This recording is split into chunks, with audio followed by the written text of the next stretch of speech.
Hello, I'm Matt Haig. I'm talking about The Midnight Library. My new novel, The Midnight Library, is about a woman called Nora who, between life and death, finds herself in a library, a magical library, an infinite library where the shelves go on forever, and every single book on the shelf is a different version of her life if she had lived it another way. So she gets a chance to relive her life or get a flavour of her life if she undid some of her regrets, to see which would be the right way for her to live.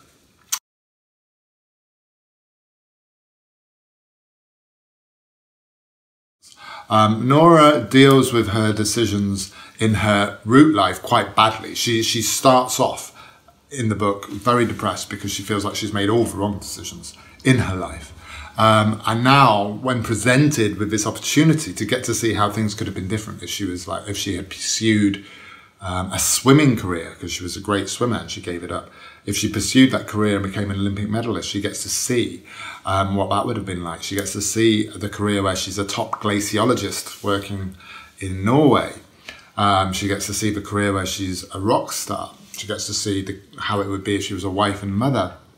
She gets to see all these things, and this for her then leads her to actually be confronted with deciding, what one of those is right for me, and that was the sort of central theme for the novel.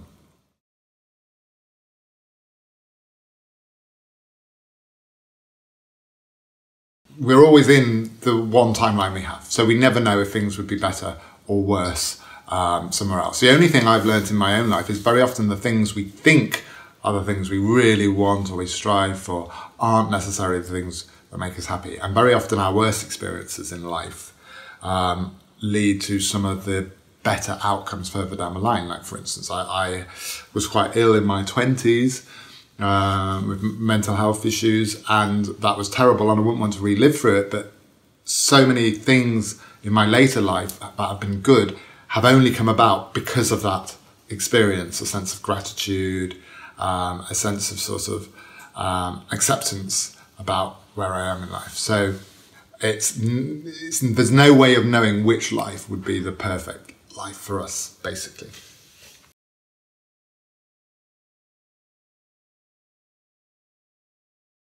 I have always been obsessed by parallel lives, at least since I started being a writer over 10 years ago.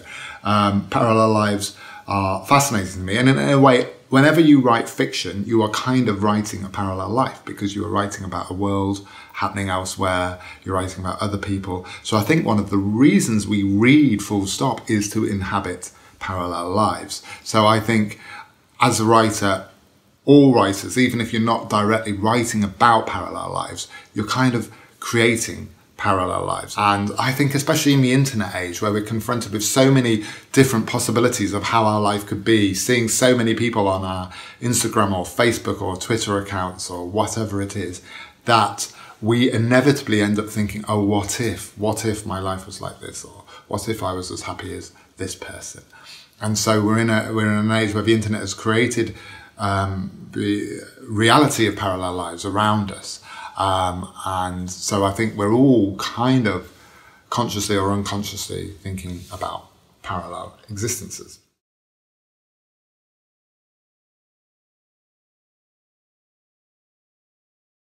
Well, like Nora, it was very close, really. In fact, the very first draft of The Midnight Library, I was writing about a male character. And the reason I changed the man to Nora was because it was almost too close to me. So I couldn't actually see who the character was. By turning it into Nora, I instantly saw it as someone who wasn't me, and I could see the character. And in a way, it was easier to do it in fiction than in non-fiction. Because in non-fiction, which I've done before, you are aware that you're writing about real people, you're writing about your parents, your partner, you're writing about yourself, your own life. Whereas in fiction, you've got the freedom, you don't have to worry about that. You don't have to worry about hurting people or anything else. You can just be free. And that's one of the joys of fiction, to explore important themes, I think.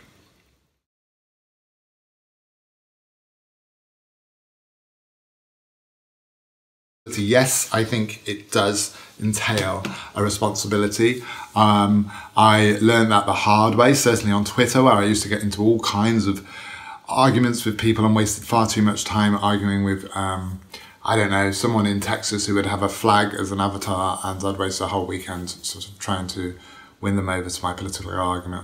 That was just not very good. I think definitely, certainly when you talk about mental health, there's certain things you can't say and certain things you can say, and you have to be very mindful of that.